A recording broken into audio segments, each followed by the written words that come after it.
Welcome to session 1 of module 4 field effect transistors. Now in this module we are going to study the basic construction and working principles and related electrical concepts regarding the field effect transistors. Now in this session we are going to discuss the PN junction field effect transistors as well as some of the multiple choice questions related to the session. Now, the field effect transistor is a semiconductor device just similar to a bipolar junction transistors. It also has a three-terminal device, and the only difference is it uses electric field to control the current flow. Okay, so in the previous semesters, you might have studied about diodes as well as bipolar junction transistors. Okay, so just similar to them, field effect transistor is also a type of semiconductor device or a transistor, but its operation, okay, so it uses electric field to control the current flow. So therefore, this field effect transistor, it has become a very key electronic component, a very important electronic component in many electronic gadgets or the equipments. Okay, so therefore it has been used as a very major component in the electronic industries. So therefore, the idea of developing the field effect transistors, okay, it has started very long back, and the earlier concepts they started emerging in 1920s and 30s, but later on, okay, so around 1950s at Bell Laboratories, a clear picture of the device as well as its working principles as well as its electrical characteristics, okay, so everything were studied in detail and documented. Therefore, these field effect transistors, which are nothing but a very important class of semiconductor devices. Okay. So they come in different varieties also. So generally we have two categories. The other one is the PN junction field effect transistor, or shortly PN JFET, and the other one is metal semiconductor field effect transistor or MESFET. Okay. So the PN junction is fabricated with a PN junction, whereas the MESFET is fabricated with a Schottky barrier rectifying junction. So that is, the classification is based on the junction as well as their structures. Okay. So as per our syllabus, so we are going to concentrate on the basics of PN junction field effect transistor. So therefore, coming to the JFET concepts. Okay. So the concept here is mainly based on a phenomena called as field effect. Okay. So therefore, the concept field effect is basis for this particular device or a solid state transistor. So what is the phenomena, or what is this field effect phenomena? Okay. Because of that, it is getting its name also, like field effect transistor. Okay, so therefore obviously we should know what is this field effect, so why the device is known as a field effect transistor. So here what happens is a voltage applied to one metal plate, okay, it is going to modulate the conductance of the semiconductor which is under the metal, okay, and it controls the current flow between the ohmic contacts or other two terminals. Okay. So therefore this phenomenon of modulating the conductance of the semiconductor by an electric field which is appearing perpendicular to the surface of semiconductor is known as field effect.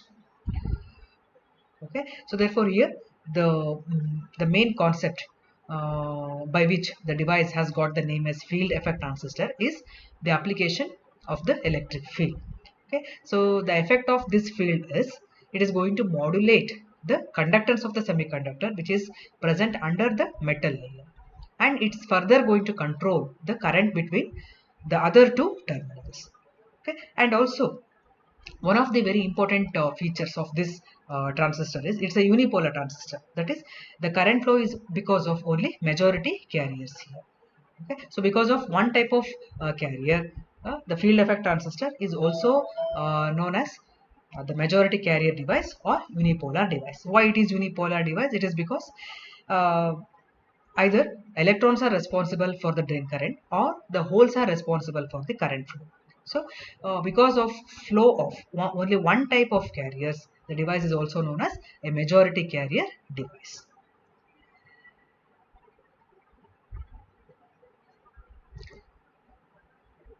Okay, now let us see what is this basic PN JFET operation.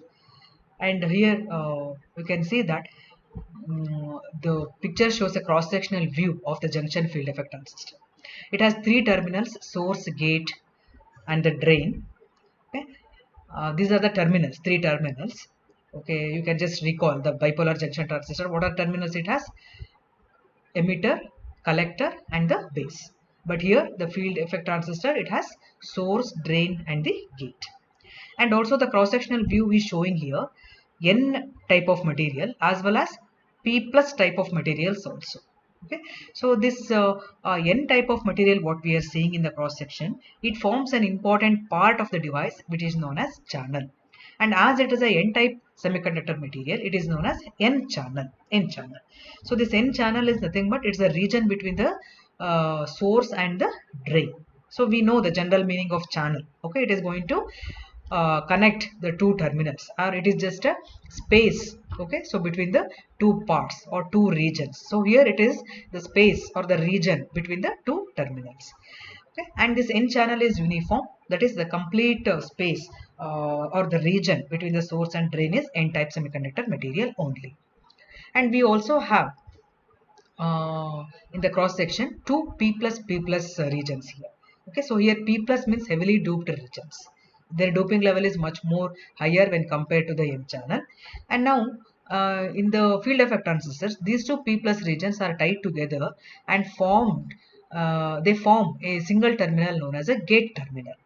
Okay, so and also this gate terminal, okay, it is also known as the control terminal here. Okay, the other two terminals, source and the drain. Okay, so what is this source? Source is a terminal from which the carriers are going to enter into the channel from the external circuit. So it is shown even in the structure also here. Okay, so electrons entering into the source, passing through the channel towards the drain terminal. So therefore obviously drain is a terminal where carriers are going to be received and they are going to leave from that point onwards. Okay, so therefore source and drain are the two terminals, so where carriers enter and where carriers leave. Obviously the gate is nothing but the control terminal, because here whatever the electric field is there which is going to control the drain current flow, that is applied to this terminal only. So therefore all controlling action will be done by the gate terminal. So now in this picture still one more version of the cross-sectional view is shown. So in the picture it is also shown how the two P regions are tied together to form a single terminal known as a gate. Okay, and as the majority carrier electrons. Okay, so why majority carriers are electrons here? Because the channel type is N type. Okay, so this is an N channel device. N channel device. And majority carriers are electrons here. Okay, so therefore as the majority carriers electrons are primarily involved in the conduction process. Okay, so this type of transistor is known as N channel transistor. Okay, so we also have a complementary transistor also, which is known as a P channel transistor. Okay, P channel JFET, where the channel type is P type semiconductor material, and the remaining two regions where gate is formed, they are N plus regions. N plus regions. Okay, so this is the constructional details of the device. Okay, now coming to the basic operation of this device. Okay, here first before understanding the operation, let us know some conventions used here. So here in the picture we find that the voltage levels VGS and VDS. Okay, so here the letters G represents the gate terminal, S is for source, and capital D is for the drain. Okay, so VGS represents the potential difference between gate and the source terminal. VDS represents potential difference between drain and the source terminal. Okay, and ID represents the drain current. Okay, so therefore here all capital letters are used as we are discussing the DC voltages and the DC drain currents. So this is a convention that will be followed throughout the module. Now what is this operating condition? So here the device is operated with VGS equal to 0 and a small drain voltage is applied. That is VDS is plus. A small positive drain voltage is applied. Okay. Now for this condition, okay, so can we expect some drain current here? Yes, obviously there is a flow of drain current because the circuit is completed through the N channel. Okay, so as soon as you apply a small drain biasing voltage, then a small amount of drain current will start flowing. And the nature of this drain current is almost linear as it is shown in the ID and VDS graph or the curve. Okay, so therefore when VGS is equal to 0, even though the depletion regions are there around the P plus regions, but the width of the depletion regions is very thin it is. Okay, so therefore we have a large N channel, the region is available. Okay, so therefore where the majority carriers can flow. So therefore for this particular condition, okay, so we expect almost a linear kind of increase in the drain currents. Now in this second condition, so what happens to this operation when a small reverse bias gate voltage is applied? Okay. So when a small reverse gate bias is applied to the gate terminal, its direct impact is seen on the width of the depletion regions. Okay. So here the depletion regions or the space charge region width is going to increase, and because of this, the effective channel region available for the conduction is reduced. So now as the channel region is reduced, so it is nothing but uh, increased resistance. But in the previous case, even though the channel region was not affected, but there was a very finite amount of resistance was there. But now in this case, when reverse bias gate voltage is increased from 0 to a value called minus V1 volts, okay, so then the width of the space charge region has increased. So because of this, the available channel area for conduction is reduced. So it is nothing but uh, increment in the resistance value. A lot of resistance is offered to the carriers, so thereby the rate of raise of drain current is limited. Okay, and this is evident from the graph also. Okay, so here you can see the ID VDS characteristics. It is shown in the dotted lines. The first curve is for VGS equal to 0, and the second curve is for VGS equal to minus 1 volts. So here in the second graph we can see that the slope is slightly uh, it is decreased. That is, as reverse bias is increased. Okay, so the rate at which drain current used to increase. Okay, so it's been now limited.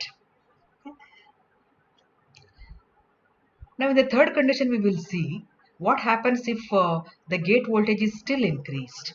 Okay, so when the gate voltage is still increased, so then the depletion region or the space charge region is going to grow in size, and its width increases, and it increases till the point where the channel is blocked. That is for some values of gate voltages.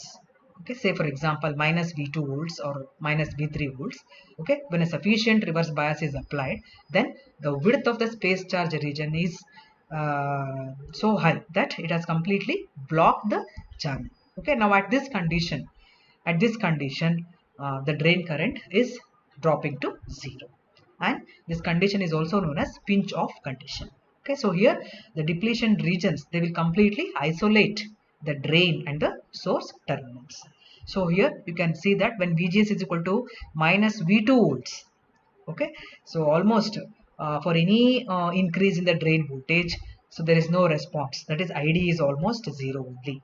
Okay, so now in this graph you can compare all the three conditions. That is, when VGS equal to 0, how the drain current was linearly increasing, and when VGS is increased to minus V1 volts, okay, so how the rate at which the drain current used to increase is now limited, and finally when VGS is still more negative, minus V2 volts, so how the regions have completely blocked the effective channel region, thereby making this drain current 0. Okay, so therefore this is how the voltage applied on the gate terminal is going to control the drain current between the drain and source terminals.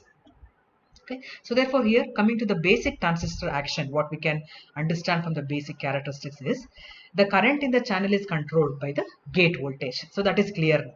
Okay, so therefore the current, that is obviously the drain current ID flowing in the channel, will be directly under the control of the gate voltage VGS. Okay, and the control of current in one part of the device is done by applying voltage in another part of the device. So this is what is the main feature of these field effect transistors. Okay, so now based on the previous discussion, so let us take some multiple choice questions. So let us check, are we able to find out the correct answers. Now in the very first question what we have is field effect transistor FET is a voltage control device, whether it is true or false. Okay, so obviously field effect transistor is a voltage control device only. So answer is A, that is true. So the voltage where it is applied to the gate terminal, and because of that applied voltage, whatever the electric field is created, that field in turn is going to control the current flow. So therefore solution is A. And the second one, the JFET is also called as dash type of transistor. So obviously what are the options we have? Unijunction, bipolar, unipolar, none of the above. So it is not a unijunction transistor as it is clear from its structure. Okay, then bipolar, obviously it is not a bipolar because the current flow is because of both the holes and the electrons. So therefore that is, as it is a majority device, so the current flow is either because of the holes or because of the electrons. Okay, so obviously the answer here is option C, that is unipolar. So in the N channel device it is because of the majority carriers electrons, and in the P channel device it will be because of the holes. Then one more question is, for an N channel FET, majority carriers flow from whether it is gate to drain or drain to source or gate to source or source to drain. So here majority carriers will flow always from source to drain only. Option is D, because source is a terminal where the carriers are going to enter, drain is a terminal where the carriers leave. Okay, so therefore the solution is D. The next question what we have, what is the value of the drain current when VGS, that is gate to source voltage value, is equal to pinch off voltage. Okay, that is when you give a sufficient gate voltage which can cause channel pinch off, then what is the drain current? Whether, what are the options we have? 0 amperes, 1 ampere, 2 amperes, and it cannot be determined. Okay, so here we know that when the channel pinch off occurs, okay, so it is because of very high reverse bias, and under high reverse bias obviously the drain current will be 0 only. So therefore the solution here is option A. And we have the last question, that is, if the reverse bias on the gate of JFET is increased, then width of the conducting channel. Okay, what is the width of the conducting channel? So options are increased, decreased, remains the same, none of the above. So what might be the answer for this? Okay, so when reverse bias on the gate of the JFET is increased, so obviously what happens when reverse bias is increased? The space charge regions are going to increase in their width. Okay, so when they are increasing in their width, they are actually blocking the effective channel area. So when the channel space is getting reduced, okay, so it is nothing but resistance of the channel is increasing. So when resistance is increasing, okay, so then the solution here is width of the conducting channel, uh, it is decreased. Okay, so therefore the reverse bias is obviously going to decrease the width of the conducting channel.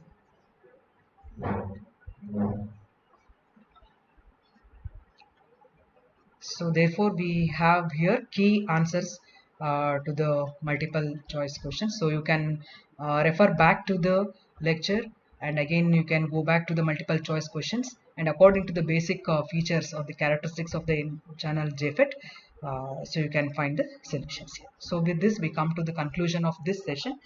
So in the next session we will see what are the different operating conditions still for the JFET. Thank you.